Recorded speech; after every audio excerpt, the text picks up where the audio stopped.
All right, we're with Gary Hughes, Silencerco, and he's going to show us a flash hider and a suppressor. Both are that are brand new, right? Yes, sir, brand new. Okay. So this is our brand new Trifecta RS flash hider and suppressor mount. Okay.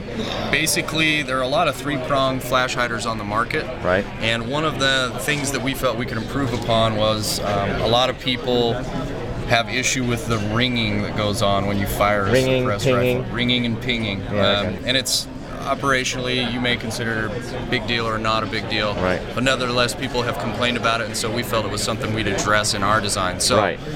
Traditional flash hider three-prong here, and you can tap that, and you can hear a very resonant ring to it. On every shot. On every shot, especially with subsonic ammunition or on a platform like the 300 Black. Yeah, very noticeable. Very noticeable. The Trifecta RS, our chief engineer Jonathan is an acoustic engineer, sound engineer as well. Jonathan Schultz. He's our head of R&D, and he went up, and our original designs were three-prong as well.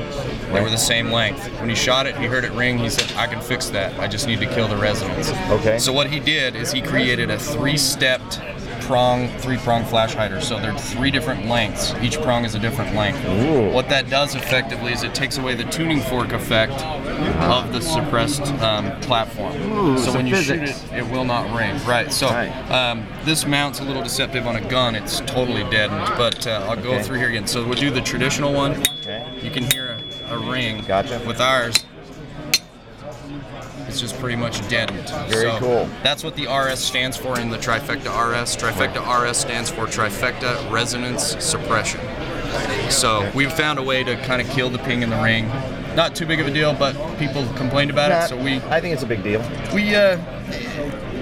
If people complain about it and we can fix it, we will. All right. So that's something that we did. A lot of people have been calling that a mall ninja feature. You can say what you want about it. I don't think so. I completely disagree with that assessment. Yeah, I do too, but it's we fixed it. Okay. It's beautiful. It interfaces with our Trifecta mount on our new Silencerco 5.56. And this is kind of a unique thing. The unique thing about this suppressor platform is we've introduced for the first time on centerfire rifle cans the ability to change the mount. Right. So we're changing the game here in that traditionally people have thought of the flash hider as the mount. We're kind of changing that. Now the mount is in the can and the flash hider attaches to the mount. Right, so now it's a modular mount. It's a modular system, much like you've had in a lot of submachine gun type platforms over the years. Right. So this is completely removable. Okay.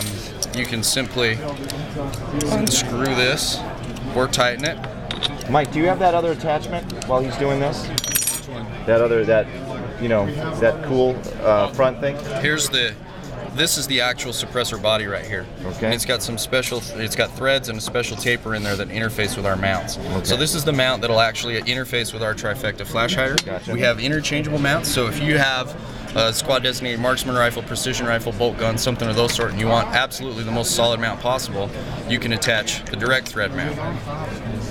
So it's changeable from fast attach and detach to direct thread. The other thing that it does is we have a lot of customers that have a lot of different kinds of cans. We do the same thing. I've got multiple different brands of flash hiders on all my stuff. Right. We wanted to be able to take the Silencerco and through our MAD system, that's what we call this, the MAD system, multiple accessory attachment device. Right. And we can come up with things like this, which is an attachment for these traditional three-prong 51 tooth type mounts. So by attaching this to our suppressor body, we can make this a fast attach mount for not only our products but also competitors' products. Wow. And actually, on this particular competitive product, we have twice the engagement surface that they do, and it's actually a stronger mount than what it was originally intended by their design. That's very cool. So, and also you can put another attachment on the front of that suppressor. You can. That plays into the modularity of the suppressor. Okay. We saw a need for flash suppression on the front of the suppressor. Right. Oftentimes now, the flash hiders on the rifles are so effective that they flash less than a gun with a suppressor does. Right. You can see pictures of that if you search it out on the internet a little bit. We come with a flat front cap, but we have the option to change that, and we can put other accessories onto the front cap. So we have the first end cap that's accessorizable. You can put, this is our Trifecta muzzle cap, or excuse me, front cap flash hider. So this is a 3-prong flash hider that's optimized for flash suppression on the front of the suppressor body itself. So if you want that feature, it's available as an option. If you don't, leave it with the front cap, the flat front cap. There's going to be multiple other accessories coming from us for this. The next one we're coming with is just going to be a straight 1/2x28 threaded lug on there, so that you can attach any 1/2x28 threaded accessory on the front of the suppressor you want. If you have a favorite flash hider from somebody else that you want to put it on there, fire it on. If you've got any 1/2x28 threaded accessory, window breaker, muzzle device, any kind of muzzle device that's threaded 1/2x28, you'll be able to run it on the front of this suppressor. Very good. And what's the sound suppression level? Sound suppression right now is 134. 134. We are, and that's comparable with other units that are on the market. Yeah, 134 decibels output. I suspect that by the time this actually hits market, which is going to be May, June, we'll probably be down around the 132 range. But as it sits right now, that's where the stack is. Now, the other thing I should this will be available in March? No, this is going to be available May, June. May, June. Actual on the street, the first shipments are going to start coming out May, June. Gotcha. The other thing that's neat about this front cap, okay, most baffle strikes occur on this front cap, and usually it's just barely kissed the exit diameter, right? All right. If you look on the suppressor, it has the actual suppressor body itself has a rather large exit diameter. Okay. We intended this to be almost a sacrificial part, so if you did have a baffle strike occur for whatever reason, most likely what's going to happen is it's going to strike this front cap, and you can take that off, 86 it, and put a new one on there without having to send it back, without having to cut welds. So that's kind of a sacrificial feature also that we put in there to help people with warranty type issues. Got you. By the way, is this suppressor wire EDM cut or the boards are wire EDM? Yes, sir. Okay. The other thing that's very unique about this product and is worth mentioning is we heavily R&D'd this product on short barrels, and we've come up with a completely new blast baffle design called the Hoplon. And the Hoplon is a totally new design geometrically in terms of a blast baffle. It's not a traditional cone.